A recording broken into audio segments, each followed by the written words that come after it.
নমস্কার বন্ধুরা, আজকে আমি আমার রান্নাঘরে, আমার নাম সমাপ্তি রায়। আমি আমার রান্নাঘরে তোমাদের ক্যাপসিকাম বাঁধাকপি রান্না করে দেখাবো। দেখতে থাকো। কুচানো বাঁধাকপি, আলু কুচানো, দেখতে থাকো।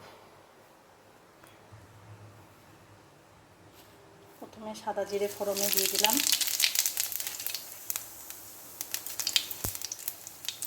গোটা শুকনো লঙ্কা, তেজপাতা, তারপর আলু ভেজে নিলাম।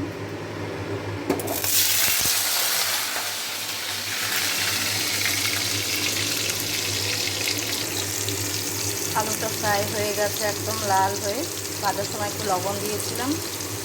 এখন এবার বাঁধাকপি দিয়ে দিলাম, সব দিয়ে দেবো। দিয়ে দিলাম স্বাদ মতো লবণ, হলুদ, গোটা কাঁচা লঙ্কা, আদা বাটা, ক্যাপসিকাম আর লঙ্কার গুঁড়ো। এবার ঢাকা দিয়ে দেবো।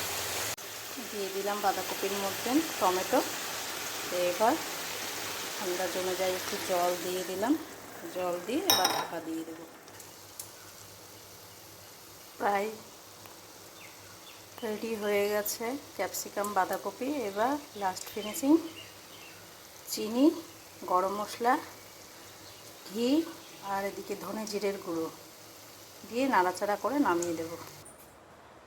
ক্যাপসিকাম বাঁধাকপি রেডি। এবার তোমরা গরম ভাতে, রুটিতে, লুচি দিয়ে যে যেমন খুশি খেতে পারো। অসাধারণ লাগে।